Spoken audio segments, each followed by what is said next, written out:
नमस्कार ओडिशावासी जय जगन्नाथ शुभ सकाळ। आज ହେଉଛି 18 जून 2025 बुधवार। आजिर दिन में टॉप 20 गुरुत्वपूर्ण खबर उपर आसतु नजर पकाइबा। वीडियोटी को शेष पर्यंत देखंतु, किछि समय मध्य जानिपारे आजिर दिन जाकर संपूर्ण खबर विषय। प्रत्येक दिन नुआ नुआ खबर पाई चैनल को प्रथम करी आसीथिले चैनल को सब्सक्राइब करी पाखरे आसीथिबा बेल आइकन को दबाई देबे एवं वीडियो को गोटे गोटे लाइक निहाती करिदेबे। स्कूल खोलिबा नै द्वंद्व दूर कले गणशिक्षा मंत्री। खरा छुट्टी शेष हेबाकु थिबा बेले खूब शीघ्र स्कूल खोलिबाकु जाउछि। मुख्यतः रज पर्व परे विद्यालय खोली थाए, तेबे स्कूल केबे खोलिबो से नै छात्र छात्री और अभिभावक माने जेउ द्वंद्व रहिथिले ताहा दूर करिसेंती गणशिक्षा मंत्री नित्यानंद गंड। आसंता 20 तारिख रे समस्त स्कूल खोलिबा नै निष्पत्ति होईछि। पूर्वरु जून 18 तारिख रे स्कूल खोलियो बोली कहा जाउथिला। परवर्ती समय रे 18 परिवर्ते 20 तारिख को घुंचाई दिया जाइथिला। तेणु छात्र छात्री और अभिभावक माने एने द्वंद्व रे रहिथिले। समस्त द्वंद्व दूर करिबा सह स्कूल 20 रे खोलिबा नै स्पष्ट करिसेंती गणशिक्षा मंत्री नित्यानंद गंड। गुजरात रो अहमदाबाद रु लंडन जाउथबा एयर इंडिया रो विमान बातिल करा जाइछि। AI-171 बदल रे अहमदाबाद रु लंडन जाउथबा एयर इंडिया AI-159 विमान रे मध्य यांत्रिक त्रुटि देखा जाइथिला। एही कारणरु उड़ान बातिल करिबाकू पड़िथिला। तेबे एहा हेउची सही रूट जेउठारे AI-171 दुर्घटनाग्रस्त होइथिला। सूचना अनुसार एयर इंडिया बोइंग 787-8 ड्रीमलाइन रो विमान AI-159 अपराह्न 1:10 रे अहमदाबाद रु उड़ान करिवार थिला। तेबे अहमदाबाद विमान दुर्घटना परठारु एयर इंडिया आउ कौनसी विमान लंडन अभिमुखे अहमदाबाद रु यात्रा करिनथिला। ऑनलाइन रे बुक करिहेबो एम्बुलेंस। एने परिवहन मंत्री विभूतिभूषण जेना सूचना दैछंती। ओडिशा यात्री ऐप रे जोड़ी हेबे एम्बुलेंस। ऑटो टैक्सी पर एम्बुलेंस भी जोड़ा जिवो। एने खूब शीघ्र प्रक्रिया आरंभ हेबो बोली मंत्री विभूतिभूषण जेना सूचना दैछंती। बलांगीर रे आयोजित होईची राज्य स्तरीय कृषक समावेश। एही अवसर रे बलांगीर रे बड़ घोषणा करिसेंती मुख्यमंत्री मोहन चरण माझी। दीर्घ दिनरु दाबी होई आसुथिबा चिनीकल पूर्ण कार्यक्रम हेबो बोली घोषणा करछंती मुख्यमंत्री। एथिसह ओडिशा पई राज्य सरकार लोकाभिमुखी योजना आनिछंती ओ आगो को आनिबे, जहाद्वारा विकसित ओडिशा गठन हेबो। एहार मंगुआल कृषक हेबे बोली आजिर अभिभाषण रे कहिसेंती मुख्यमंत्री मोहन चरण माझी। मुख्यमंत्री आहुरी कहिसेंती बलांगीर जिलार विकास पई एठी एक कृषि विद्यालय स्थापन पई प्रचेष्टा आरंभ करिछु। सेहीपरि चिनीकल पुनः स्थापन करने सह अन्य शिल्प मध्य प्रतिष्ठा हेबो। भारतर बेकारी हार 2025 मे मासरे 5.6% को वृद्धि पाइछि, जहाँ एप्रिल 2025 रे 5.1% थिला। परिसंख्यान और कार्यक्रम कार्यान्वयन मंत्रालय द्वारा प्रकाशित द्वितीय मासिक periodic labour force survey PLFS अनुजाई फसल संग्रह पर ग्रामांचल कृषि कार्य ह्रास यही वृद्धिर मुख्य कारण। यह देश में श्रम बजार मौसुमी प्रकृति को प्रतिफलित करुच्ची। मे 2025 रे ग्रामांचल कृषि क्षेत्र में कामर अभाव देखा देइथिला, जेउथिरे कृषक माने फसल संग्रह पर अन्य काम खोजुथिले। सर्वे अनुजाई कृषि क्षेत्र में कार्यरत श्रमिकों अंश एप्रिल रे 45.9% थिबा बेले मे रे 43.5% को ह्रास पाइछि। गोपालपुर बेलाभूमि रे युवती को गणदुष्कर्म घटना। उपमुख्यमंत्री प्रभाती परिडा उद्वेग प्रकाश। वर्तमान पर्यंत 10 जन को गिरफ्त करा जायछि। घटना संपर्क एसपी पुंखानुपुंख कथा होइछंती। गणदुष्कर्म घटना मते व्यथित करिछि बोली कहिले प्रभाती परिडा। गोपालपुर युवती को गणदुष्कर्म मामला समस्त 10 अभियुक्तों को गिरफ्त कला पुलिस। गतकाली 7 युवकों को अटक रखी पचराउचरा करा जाउथिला। आज 3 जन को धरिला गोपालपुर पुलिस। जदि आपणकर पीएफ टंका प्रति मासरे कर्मचारी प्रोविडेंट फंड संगठन EPF रे जमा हुए एवं आपण एही टंका को अवसर समय किंबा आवश्यकता समय व्यवहार करने को चाहूँगी, तेबे आपण को EPF अकाउंट सहित जड़ित किसी कार्य तुरंत समाप्त करने उचित। जदि आपण एही कार्य गुडी को समाप्त करती नहीं, तेबे आपण आवश्यकता समय EPF रु टंका उठाई पारिबे नहीं। जदि आपण अवसर समय एवं आवश्यकता समय EPF रु सहजरे आपणकर पीएफ टंका उठाइबा को चाहूँगी, तेबे आमे आपण को EPF सह जड़ित किसी कार्य विषय रे कहूछु, जहा को आपण को समय मध्य समाप्त करबा उचित, जहाद्वारा आपण EPF अकाउंट रु सहजरे पीएफ टंका उठाई पारिबे। काली अपेक्षा आज कमिछि सुना दर। एठारे चेक करंतु मूल्य केते। ଆଜି ଅର୍ଥାତ୍ 18 ଜୁନ୍ ବୁଧବାର ଦିନ ସୁନା ଏବଂ ରୂପା ମୂଲ୍ୟରେ ହ୍ରାସ ଘଟିଛି।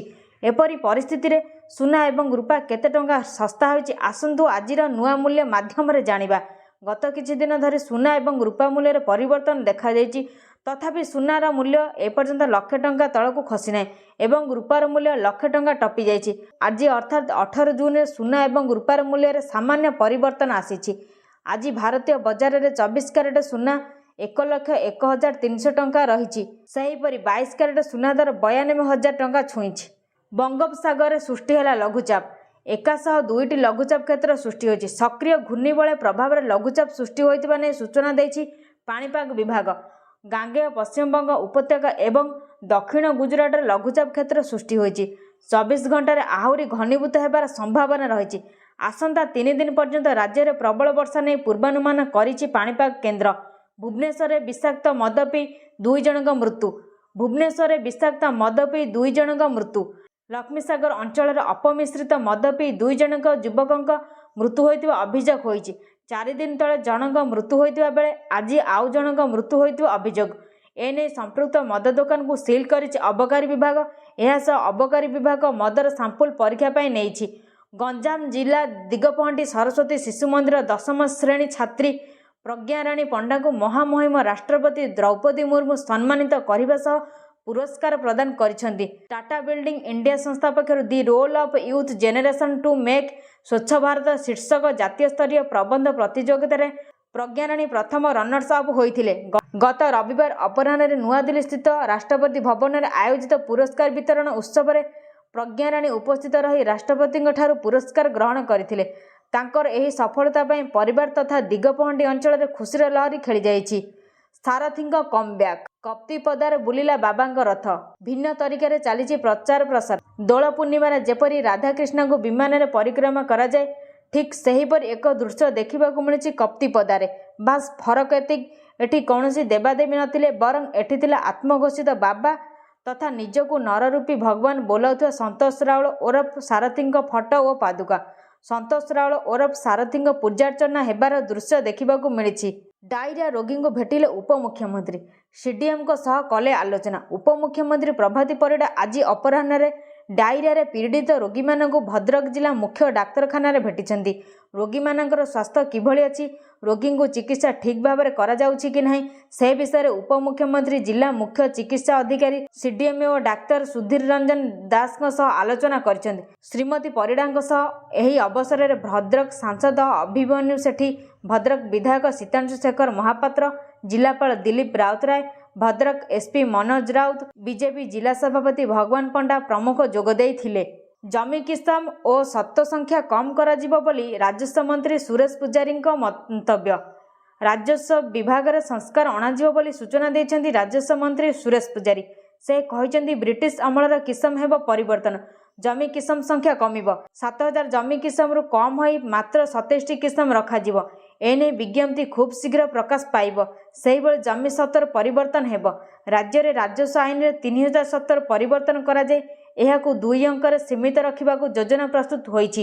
ଏବେ ଏତେ ପ୍ରକାର ସତ୍ତ୍ୱର କୌଣସି ଆବଶ୍ୟକତା ନାହିଁ। ତେଣୁ ଆବଶ୍ୟକତା ନଥିବା ସତ୍ତ୍ୱକୁ ସରକାର ଉଚ୍ଛେଦ କରିବ ବୋଲି ରାଜସ୍ୱ ମନ୍ତ୍ରୀ ସୁରେଶ ପୂଜାରୀ କହିଛନ୍ତି। ଜନସାଧାରଣଙ୍କୁ ବିଦ୍ୟୁତ୍ ବିତରଣ ସେବାରେ ଘୋର ଅବ୍ୟବସ୍ଥା ଦେଖାଦେଇଛି। ଲୋକମାନଙ୍କୁ ସେମାନଙ୍କର ଚାହିଦା ମୁତାବକ ବିଦ୍ୟୁତ୍ ବିତରଣ ନକରି ଶୋଷଣ କରିବା ସହିତ ବିଭିନ୍ନ ପ୍ରକାର ହଇରାଣ ହରକତ କରାଯାଉଛି ବୋଲି ପୂର୍ବତନ OIRCର ସଦସ୍ୟ BC ଜେନା ପ୍ରଶ୍ନ କରିଥିଲେ। ଶ୍ରୀ ଜେନା TPC ODLର ବିଦ୍ୟୁତ୍ ବିତରଣ ଅବ୍ୟବସ୍ଥାକୁ ନେଇ କରିଥିବା ଟିପ୍ପଣୀ ଉପରେ ଉପମୁଖ୍ୟମନ୍ତ୍ରୀ କନକ ବର୍ଦ୍ଧନ ସିଂ ଦେଓ ତଦନ୍ତ କରି କାର୍ଯ୍ୟାନୁଷ୍ଠାନ ଗ୍ରହଣ କରିବାକୁ ଶକ୍ତି ବିଭାଗ ପ୍ରମୁଖ ସଚିବଙ୍କୁ ନିର୍ଦ୍ଦେଶ ଦେଇଛନ୍ତି। ରଜରେ ଫିଲ୍ମ ହଲ୍ରେ ଖଚାଖଚ ଭିଡ଼ ଦେଖିବାକୁ ମିଳିଥିଲା। ବିଶେଷ କରି ଓଡ଼ିଆ ଫିଲ୍ମ ଦେଖିବା ପାଇଁ ଲୋକଙ୍କ ଭିତରେ ଆଗ୍ରହ ବଢ଼ିଥିଲା। ନୂଆ କାହାଣୀ ଓ ନୂଆ ଢାଞ୍ଚାକୁ ନେଇ ତିଆରି ହୋଇଥିବା ଫିଲ୍ମଗୁଡ଼ିକ ବେଶ୍ ଲୋକପ୍ରିୟ ହେବାରେ ଲାଗିଛି।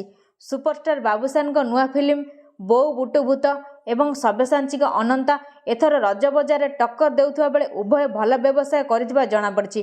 ନିଜ ଫିଲ୍ମର ପ୍ରମୋଶନ ପାଇଁ ବାବୁସାନ ଉତ୍କଳ ଗ୍ୟାଲେରିଆ ଯାଇଥିବା ବେଳେ ଦର୍ଶକମାନେ ଘେରି ଯାଇଥିଲେ। ବାବୁସାନ ହାତ ହଲାଇ ସେମାନଙ୍କ ମନରେ ଉତ୍ସାହ ଭରିଥିଲେ।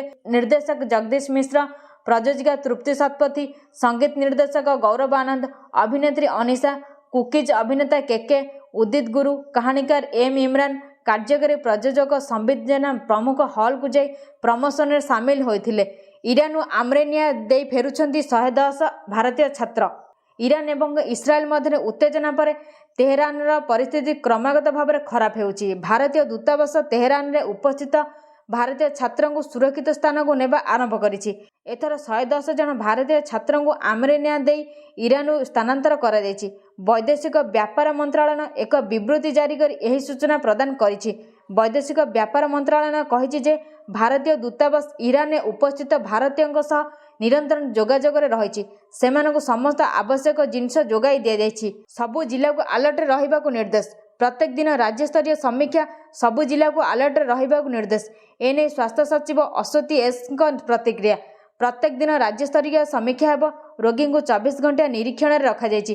ଆସନ୍ତାକାଲି କେନ୍ଦ୍ରୀୟ ଟିମ୍ ସହ ଆଲୋଚନା ହେବ। ଯେତିକି ପରୀକ୍ଷା ହୋଇଥିଲା 10% କଲେରା ବାହାରିଛି। ରାଜ୍ୟ ସରକାରଙ୍କ ଗୁରୁତ୍ୱପୂର୍ଣ୍ଣ ବୈଠକ। ମୁଖ୍ୟ ଶାସନ ସଚିବଙ୍କ ଅଧ୍ୟକ୍ଷତାରେ ବୈଠକ ଆରମ୍ଭ। ମୁଖ୍ୟ ସଚିବଙ୍କ ଆଗରେ ତଥ୍ୟ ରଖୁଛନ୍ତି ସ୍ୱାସ୍ଥ୍ୟ ବିଭାଗ ଅଧିକାରୀ। ଏହି ଦିନ ଆସିବ ପିଏମ୍ କିଷାନ 20ତମ କିସ୍ତିର 2000 ଟଙ୍କା। ଜାଣନ୍ତୁ ଜରୁରୀ ସୂଚନା।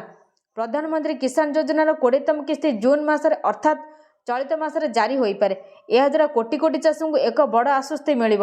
ଯଦି ଆପଣ ପ୍ରଧାନମନ୍ତ୍ରୀ କିଷାନ ସମ୍ମାନ ନିଧି ଯୋଜନାର ହିତାଧିକାରୀ, ତେବେ ଆପଣଙ୍କ ଆକାଉଣ୍ଟକୁ ଶୀଘ୍ର 2000 ଟଙ୍କା ସ୍ଥାନାନ୍ତର କରାଯିବ। ସୂତ୍ରରୁ ମିଳିଥିବା ସୂଚନା ଅନୁଯାୟୀ ପ୍ରଧାନମନ୍ତ୍ରୀ କିଷାନ ଯୋଜନାର 20ତମ କିସ୍ତି 20 ଜୁନ୍ 2025ରେ ଚାଷୀଙ୍କ ଆକାଉଣ୍ଟକୁ ସ୍ଥାନାନ୍ତର କରାଯାଇପାରେ।